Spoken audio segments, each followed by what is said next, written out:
Qytetarët kanë edhe 2 javë kohë për të dorëzuar deklaratën e të ardhurave personale, pasi afati është në 31 mars. Rozana Çelmeta, drejtore e procesit të biznesit pranë Drejtorisë së Përgjithshme të Tatimeve, në një intervistë për Ora News, thonë se deklaratat vijojnë të dorëzohen.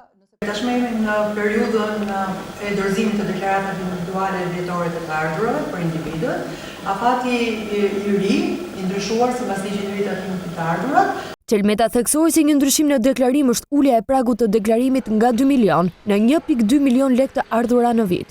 Pragu i totalit të ardhurave që një individ e përcakton si deklarues të vivës, nga 2 milion lekë të reja të ardhura nga gjitha burimet, tashmë ky prag është 1,2 milion lekë të reja nga të gjitha burimet, dhe është e rëndësishme për të kuptuar që nuk do të fokusohemi vetëm në të ardhurat që realizohen nga paga, konsiderohen të ardhurat nga të gjitha burimet. Për herë të parë duhet të deklarohen dhe të ardhurat nga aqerat, përfshirë platforma Airbnb dhe Booking. Ndryshimi i ri, i cili është shumë i rëndësishëm dhe thelbësor për sa i takon detyrimit të individëve për të deklaruar aktiva, është përfshirja për herë të parë edhe të individëve të cilët gjatë vitit më parshëm, pra gjatë vitit 2024, kanë realizuar të ardhurat në masën mbi 50.000 lekë të reja në bazë vjetore, por për të cilat nuk është mbartur tatim.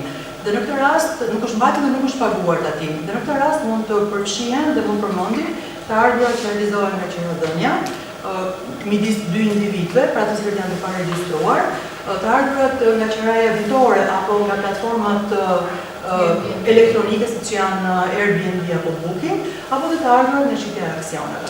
Në përfundim, Çelmeta shton se pritet të shtohet edhe numri i individëve që do të raportojnë të ardhurat personale.